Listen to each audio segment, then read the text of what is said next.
pines were roaring on the... What's up, guys? Another Maniac here. Alright, so today we're here to talk about The Hobbit. Now, let's just say The Hobbit I've been waiting for like a freaking year. And the next two movies I gotta wait for 2 more freaking years. Oh, why does that have to be in 3 parts? It's just so exhausting. So, let's start reviewing right away. Alright, so I saw this movie at midnight premiere, but there was one problem. I slept through half of the movie. Yeah, that's right, you know me. I slept half of the movie. It was so embarrassing. Even my friends did it. I had a friend who sleeps all the time in movies, but he didn't fall asleep in a Hobbit. I'm like, this is embarrassing. So, I decided to see it again, this time in IMAX 3D. And you know what? I finally got to see more scenes. Phew. Well, I got that over with. Now let's talk about the movie. Now, let's just say I've been really excited for The Hobbit because I read the book before and the book was really good and I was looking forward for the movies. So, basically, this is based off on the book, but the premise here is that Gandalf is finding a Hobbit so that he can go on an adventure with dwarves. So Bilbo Baggins volunteers to go with them on the adventure with the dwarves to reclaim their home in Lonely Land from the dragon of Smog. Yeah, cannot wait for that. So yeah, that's gonna be really exciting. Right? Yeah, it really is. So, I finally got to see it, and I love it. It's so cool. I mean, what I really like about it, like, the actors, they're really good. I mean, maybe a little bit better, like, even a little bit better, I mean, the original cast. Like, well, let's start with Martin Freeman. Now, I haven't seen any of his movies, but I heard of him in the show Sherlock. I haven't seen it yet, but I heard that has Benedict Cumberbatch, which not only he's going to be a Star Trek villain, he's also going to be the voice of Smog. Cool. So, this movie is basically a reference of Sherlock, huh? So, yeah. And it's really, so yeah, the acting's really good, especially Ian McKellen as Gandalf. Man, he's such a bad A. I love his role. I love his role. Like, whenever he comes up to the trolls or something, and then, like, he has a stick thing, and he's always, like, slamming it down, like, you shall not pass, and then slams it down, and then, pfft. Awesome. I love Gandalf. He's the bad A, and that's just the best part of all the Lord of the Rings movies, is Gandalf. Yeah, and all the other actors were good, especially the dwarves. I like the leader dwarf, Thorin Orkinshield. He's really good. And the other dwarves are pretty funny too.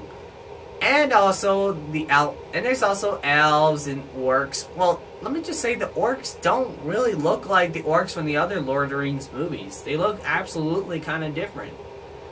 Like, they actually look like goblins and trolls. Oh yeah. And the trolls are cool too. Now, another cool thing I love are the special effects. Like the way how they animate the trolls in the background and those and orcs and stuff. It looks so cool. I mean, like, my favorite CG character has to be this one big troll with this flat, floppy beard. I'm like, oh, it's really gross to look at, and it's like not like a beard that's hairy. It's like a whole chin that's just like a fat chin that's just dangles like that. That's actually really nasty. Like when Gandalf sliced him right there or in his stomach, I always thought there's gonna be guts coming out, but nope. But yeah, what's also really cool is the score. The score is epic, especially when those dwarfs were singing that mountain song. I mean, man, when they started singing it, when they started singing midnight screenings, I was actually humming to it because I knew what the song was like because I listened to the soundtrack before. The misty mountains cold, to dungeons deep and caverns old, the pines were roaring on the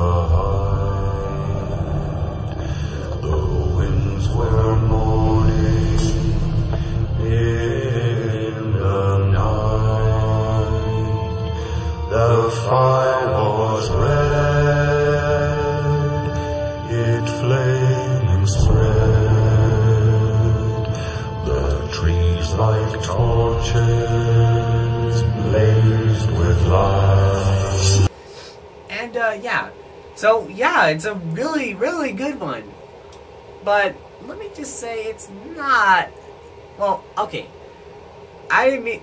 Okay, so this might heartbreak to you, but maybe you would have the same opinion as I do. But I don't think The Hobbit is good as the Lord of the Rings movies. I mean, it's got problems. Sometimes, I mean, like I said, I love the visual effects and the computer effects, but sometimes they look too.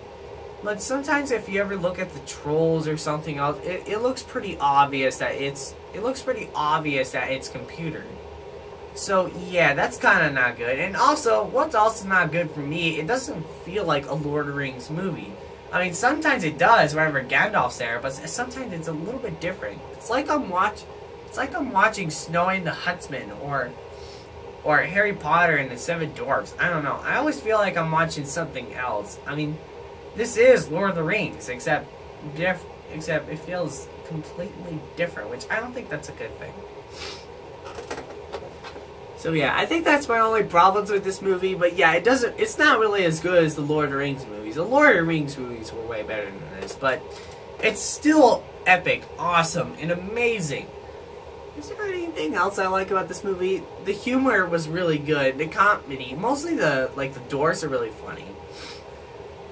And, anything else I liked? Well, I guess that's probably it. But then there's this one other disappointment, and it's at the end. Don't blame me. I love the ending, but the thing I don't like about it, it left off with the cliffhanger. And I gotta tell you this. This is an absolute true story. I was in the theater. Then when the end came, and then it stopped. The credits came, it was all silent, and that's when I stand up and yelled, "That's it?" I mean, really, that's it? I want to see more. But now you'll just have to wait for another year or something for part 2. So yeah, I'm really excited to see those sequels, and this was a really good one. So in my conclusion, The Hobbit is a really good one. You have to see this one. It's awesome, epic, and it's really adventurous. Is it good as the Lord of the Rings movies? No, it's really not. But it's definitely worth your time checking this out. The acting was good, the computer effects are amazing, the art direction, and then the acting was pretty good. Yeah, everything else in this movie I really like. Ooh! And let's not forget Gollum. I forgot to mention Gollum. Gollum is so cool. I love Gollum in this movie. In this one, he's more psycho. He's more psycho and crazy in this one than the other Lord of the Rings movies. My favorite moments of him, were "That's precious. We must do games. No, shut up." Are you talking to me? I'm not talking to you. I love Gollum. He was really cool, and my favorite parts of him was probably we're at the end where Bilbo disappears with this ring, and then you see Gollum crying about it, and you're just like, "Oh, I'm feeling so bad for somebody who is so psychotic and crazy and losing over a jewelry, but he's crying." That was really emotional. I felt like I really do want to cry over this deformed thing. But yeah, The Hobbit's really good. Go check it out. It's really worth watching. So, well, I give this movie a rating. I would give this movie an A+. Very good movie. So, yeah. My ultimate question today is, do you really hate waiting for the other sequels? Huh? You gotta wait for another year for another movie, then the next year. So, comment that down below. Check out my other videos. They're really cool. Like and subscribe. See ya.